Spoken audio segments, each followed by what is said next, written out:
हमने इंट्रोडक्शन पढ़ चुके हैं, अब आगे की कड़ी चालू करते हैं, जिसमें आज हम पढ़ने जा रहे हैं फ्रांसीसी क्रांति और उसका राष्ट्र का विचार। फ्रांसीसी क्रांति स्टार्ट होती है, अब फिर उसके बाद नेशनलिज्म का एक विचार उभरता है। तो उन विचारों के बारे में वो किस तरीके से पनपता है और उसकी प्रक्रिया क्या क्या थी, उसमें क्या क्या चीज़ें इन्वॉल्व थी। फिर हम देखेंगे कि नेपोलियन बोनापार्ट किस तरीके से आता है। ठीक है, आगे तो टॉपिक स्टार्ट करते हैं। राष्ट्रवाद की शुरुआत 1789 की फ्रांसीसी क्रांति से राष्ट्रवाद यानी कि नेशनलिज्म की पहली स्पष्ट शुरुआत होती है। कई बार पूछा गया है कि भैया नेशनलिज्म की शुरुआत कहाँ से हुई या फिर इस क्रांति की शुरुआत कहाँ से हुई, तो वो हुई थी 1789 से।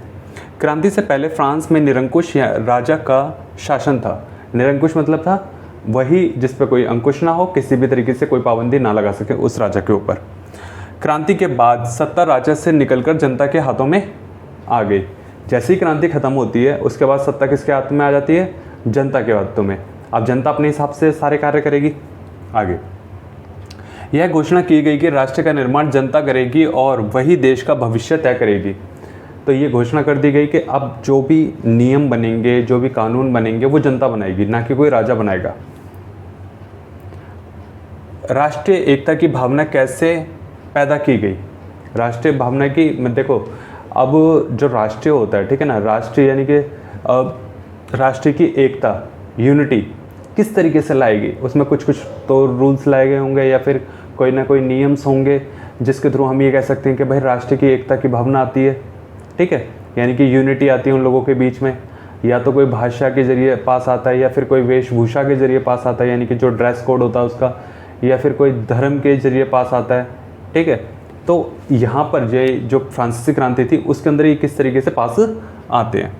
फ्रांसीसी क्रांतिकारियों ने लोगों को एक राष्ट्रीय होने की भावना पैदा करने के लिए कई कदम उठाए, बहुत सारे कदम उठाए थे। उनमें से कुछ थे नए विचार, जिसमें पितृभूमि तथा मातृभूमि देश। ठीक है, यानी कि यही हमारे पिता की भूमि है और यही हमारी माता की भूमि है। फिर आता नागरिक, देश के सभी लोग समान। ठीक है, जितने भी नागरिक हैं वो सारे के सारे क्या होंगे? समान होंगे। सभी नागरिकों को संविधान के अनुसार समान अधिकार दिए जाएंगे। ठीक है, संविधान का कहने का नियम है कि संविधान के जरिए सभी लोग, चाहे अमीर हो चाहे गरीब हो, चाहे वो किसी भी जाति का हो, किसी भी धर्म का हो, चाहे किसी भी रंग का हो, किसी भी लिंग का हो, सभी को एक प्रकार के कानून के दायरे में लाया जाएगा। नया राष्ट्रीय झंडा तिरंगा को राष्ट्रीय झंडा का बनाया गया, इससे पुराने राजा के झंडे को जगह ले ली। कहने का मतलब क्या हुआ? एक देखो, जब भी कोई क्रांति होती है ना तो उसका फ्लैग बनाया जाता है, सिंबल बनाया जाता है, एक पहचान बनाई जाती है, एक स्लोगन दिया जाता है, ताकि उस विचार को अगर बढ़ाया जाता है तो वो पता चले कि कौन से विचार हैं और कौन से नहीं हैं। ठीक है, तो इसलिए जैसे मान लो अभी CJP का प्रोटेस्ट चल रहा है, यानी कि CJP यानी कि कांग्रेस जनता पार्टी। अभी जो प्रोटेस्ट चल रहा है उसके अंदर हम देखते हैं कि जो उसका जो सिंबल है वो कॉकरोच का सिंबल है, यानी कि जो फ्लैग है वो कौन सा है? कॉकरोच का है।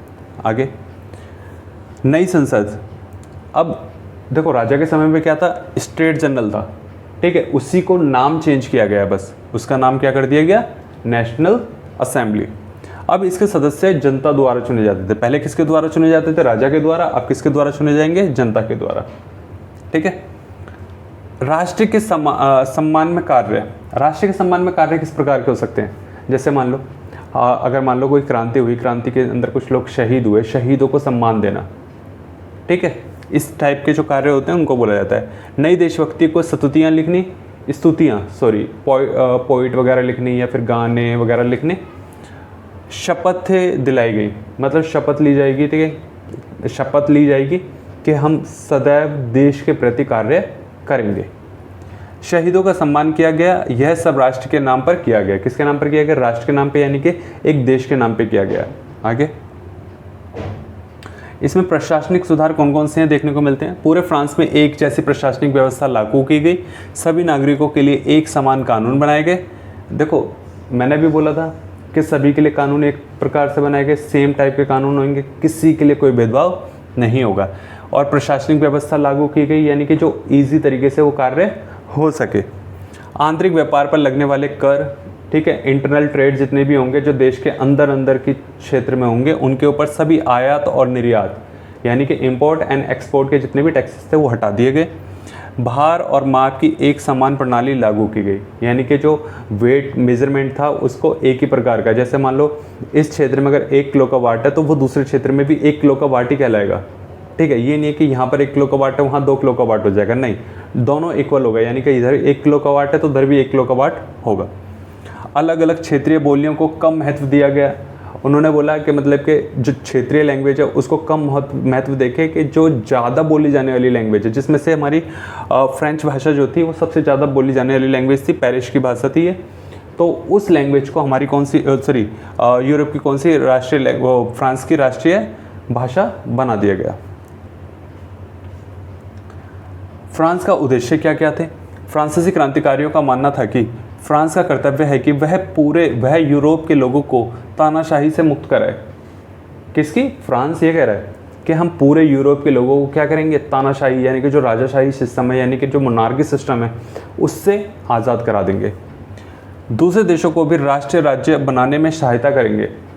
अब वो ये कह रहा है कि भैया देखो, अगर हम आज़ाद हो जाते हैं, ठीक है, पहले तो हमारा सपोर्ट करो, अगर हम आज़ाद हो गए तो हम पूरे यूरोप को आज़ाद करने में हेल्प करेंगे। राष्ट्रवाद का यूरोप में प्रसार किस तरीके से हुआ, यानी कि नेशनलिज्म का प्रमोशन किस प्रकार हो रहा है। ठीक है, फ्रांस की क्रांति की खबर पूरे यूरोप में फैल गई। छात्रों और शिक्षित मध्य वर्गों ने जैकोबिन क्लब बनाए गए। देखो, पहली चीज़, अगर एक न्यूज़ कोई फैलती है, फ्रांस की क्रांति हो रही है, यानी कि जो क्रांति होती है, रेवोल्यूशन जो आता है, वो बड़ी तेज़ी से आगे बढ़ता है। ठीक है, अब दूसरी चीज़, इसमें कौन कौन से शामिल लोग हुए? छात्र हो गए, यानी कि स्टूडेंट्स हो गए, और शिक्षित मध्य वर्ग, यानी कि जो मिडिल क्लास जो वर्ग था, यानी कि जो क्लास थी, वो जैकोबिन क्लब में शामिल होते हैं। जैकोबिन क्लब वही क्लब था जिसमें टीपू सुल्तान, हमारे देश के मैसूर के शासक जो थे, वो इस क्लब में पार्टिसिपेट करते हैं। 1790 के दशक में फ्रांसीसी सेनाओं ने हॉलैंड, बेल्जियम, स्विट्ज़रलैंड, इटली पहुंची। ठीक है, वहाँ पर ये सेनाएं गई थी। इस तरह राष्ट्रवाद का विचार पूरे यूरोप में फैलने लगा। अब देखो कौन, यानी कि जो सेनाएं थी वो राष्ट्रवाद का विचार लेके चल रही थी। अब इसी में टॉपिक आता है नेपोलियन के सुधार। ठीक है, नेपोलियन ने कौन कौन से सुधार किए थे? अब देखो ध्यान रखना, नेपोलियन सुधार बताया जाएगा, ठीक है, लेकिन इसमें देखा जाएगा कि मोनार्की सिस्टम एक बार फिर वापस आता है। नेपोलियन ने जिन क्षेत्रों पर कब्जा किया वहाँ कई सुधार लागू किए, जैसे राजतंत्र की वापसी की गई। नेपोलियन ने फ्रांस में फिर से राजतंत्र स्थापित किया और इससे लोकतंत्र कमज़ोर हो गया। सिंपल सी बात है, अगर देखो मोनार्की को बढ़ावा दोगे, यानी कि राजतंत्र को, एक राजाशाही शासन को तुम बढ़ावा दोगे, तो लोकतंत्र तो अपने आप ही ख़त्म हो जाएगा या फिर कम हो जाएगा। लोकतंत्र रह कहाँ गया? अगर मान लो एक राजा, यानी कि जो सेंट्रल से एक पावर है जो सभी को आदेश दे रही है, उसी को सब फॉलो करेंगे, तो जनता की राय रह कहाँ गई? आगे प्रशासनिक सुधार, उसने प्रशासन को अधिक सरल, तर्कसंगत और प्रभावी बनाया। कहने का मतलब क्या हुआ? ईजी, थोड़ा सा जो प्रशासन था उसको ईजी चीज़ें दी गई, मतलब कि ईजी बनाया गया, तर्कसंगत यानी कि लॉजिकल बनाया गया, और प्रभावी ताकि आगे कार्य अच्छा कर सके। ठीक है, 1804 में नेपोलियन संहिता, इस संहिता के मुख्य प्रावधान थे। देखो 1804 में नेपोलियन के द्वारा नेपोलियन संहिता लागू की गई। इसको नेपोलियन कोड के नाम से भी जाना जाता है। ये एग्जाम में कई बार क्वेश्चन आ चुका है। जन्म के आधार पर मिलने वाले विशेष अधिकार समाप्त कर दिए गए। ठीक है, जो भी जन्म के आधार पर अगर कोई विशेष अधिकार किसी को दिया जाता है, जैसे राजा का बेटा राजा बनेगा, मंत्री का बेटा मंत्री बनेगा, तो इन अधिकारों को समाप्त कर दिया गया। ठीक है, सभी नागरिक कानून की नज़र में समान हो गए। ठीक है, यानी कि जितने भी नागरिक थे कानून की नज़र में वो इक्वल आएंगे, कोई भी भेदभाव नहीं किया जाएगा। संपत्ति के अधिकार को सुरक्षित किया गया। ठीक है, यह संहिता फ्रांस के अधीन क्षेत्रों में भी लागू की गई। ठीक है, अधीन का क्षेत्र, देखो ध्यान रखना, ये टर्म है फ्रांस के अधीन, यानी कि फ्रांस के द्वारा जिन क्षेत्रों को विजित किया गया था नेपोलियन के द्वारा, उन पर भी ये कानून लागू होंगे। आगे अन्य सुधार कौन कौन से थे नेपोलियन के? सामंती व्यवस्था समाप्त कर दी गई। सामंत कौन होते थे? वही लोग जिनको एक ज़मीन का टुकड़ा दे दिया जाता था, उस पे का वो मतलब कि कुछ भी काम करते थे और उसके बदले में जो टैक्स वगैरह आता था उससे अपनी सैलरी लेते थे और राजा को कुछ पैसा दिया करते थे। किसानों को भूदास्ता से मुक्त कर दिया गया। सेफ्रडम एक शब्द है, इसको कई बार जो भूदास्ता लिखा है इसकी जगह पर हमें यही शब्द आजकल देवनागरी की यानी कि हिंदी लैंग्वेज में लिखा हुआ मिलता है। ठीक है। सेफरडम का मतलब क्या होता है, जैसे भूदास्ता, मतलब एक किसान है, भूमि है जो उसको दास बना लेना उसके ऊपर ही, ठीक है। जागीरदार कर समाप्त कर दिए गए, जिनके पास जमींदार वगैरह थे उनके टैक्सेस थे जो ख़त्म कर दिए गए। कारीगरों के श्रेणी संघों का नियंत्रण खत्म कर दिया गया और यातायात और संचार व्यवस्था में सुधार किया गया, यानी कि जो कम्युनिकेशन सिस्टम था उसको बहुत बेहतर बनाया गया, किसके द्वारा, नेपोलियन के द्वारा। इन सुधारों के लाभ क्या क्या हुए, अब देखो ये जो नेपोलियन के द्वारा सुधार किए गए थे इनके कुछ बेनिफिट्स भी होंगे, अब उन बेनिफिट्स को हम पढ़ने जा रहे हैं। इन किसानों, कारीगरों, मजदूरों और उद्योगपतियों को नई स्वतंत्रता मिली। सिंपल सी बात है भाई, देखो मोनार्की सिस्टम एक बार आया, सभी लोगों को बराबर कर दिया, सब तो ठीक है, लेकिन क्या हुआ, किसान, कारीगर, मजदूर और उद्योगपति को नई स्वतंत्रता मिली। कैसे, देखो किसान अपनी जो भूदास्ता में थे या फिर जागीरदारी में फंसे हुए थे, अब वो फ्री हो गए। कारीगर जो मजदूर वर्ग है या फिर जो उद्योगपति हैं, जो पैसा है, जो इंडस्ट्रीज़ लगाना चाहते हैं, वो फ्री हो गए। एक समान कानून लागू हुए, सभी जगह पर एक ही प्रकार के कानून लगे। राष्ट्रीय मुद्रा के कारण व्यापार आसान हो गया। देखो पहली बात, अगर मान लो हम मान लो तो दो क्षेत्र हैं, एक ए है और एक बी है। अगर ए क्षेत्र में कोई करेंसी चलती है जो कि बी क्षेत्र में लागू नहीं है, तो दोनों देश के जो कंट्रीज़ के जो लोग हैं वो आपस में व्यापार ठीक से नहीं कर पाएंगे, ठीक है। तो उनको व्यापार करने के लिए क्या चाहिए कि ए के अंदर जो करेंसी है वही बी में भी लागू हो और जो बी के अंदर करेंसी है वो ए में लागू हो। ऐसा कब होगा, जब ये दोनों यूनाइट हो जाएंगे और सेम करेंसी दोनों में चलेगी। अगर दोनों में सेम करेंसी चलेगी तो क्या होगा, व्यापार ईजी हो जाएगा उनका। यहाँ से अगर कोई वस्तु लेके जा रहे हैं तो सेम करेंसी दे सकते हैं, जिससे ईजिली हम व्यापार कर सकते हैं, विश्वास बना रहता है।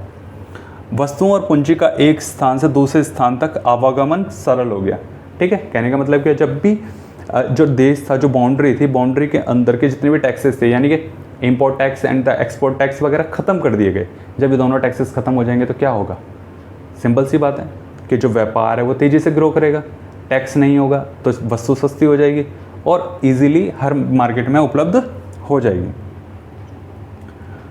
फ्रांसीसी शासन के प्रति लोगों की प्रतिक्रिया क्या रही शुरुआत में, हॉलैंड, स्विट्ज़रलैंड, ब्रसेल्स, मेज, मिलान और वार्सा, ठीक है, जैसे क्षेत्रों में लोगों ने फ्रांसीसी सेना का स्वागत किया।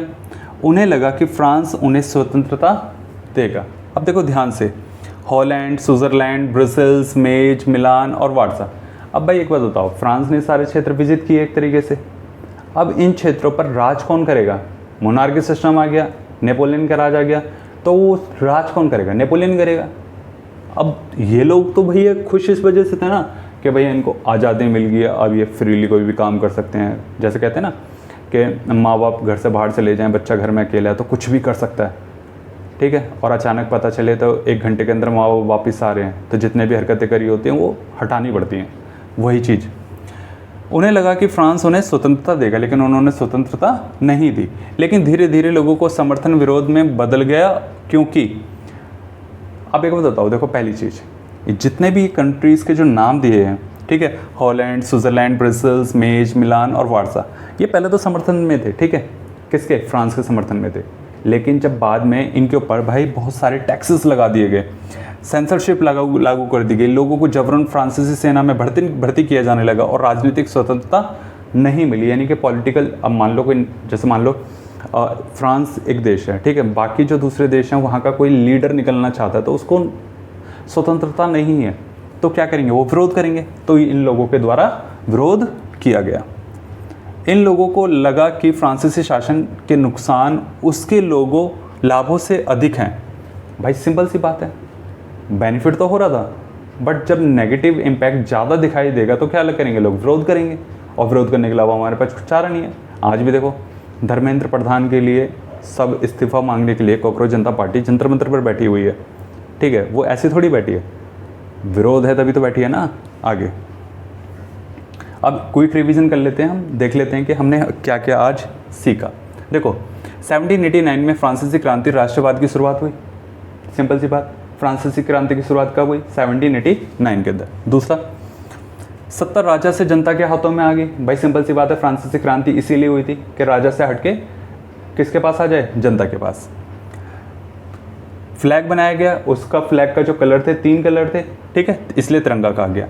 नेशनल असेंबली बनाई गई, जो पुराना नाम इसका स्टेट जनरल था। एक समान कानून, भार, माप और भाषा लागू की गई।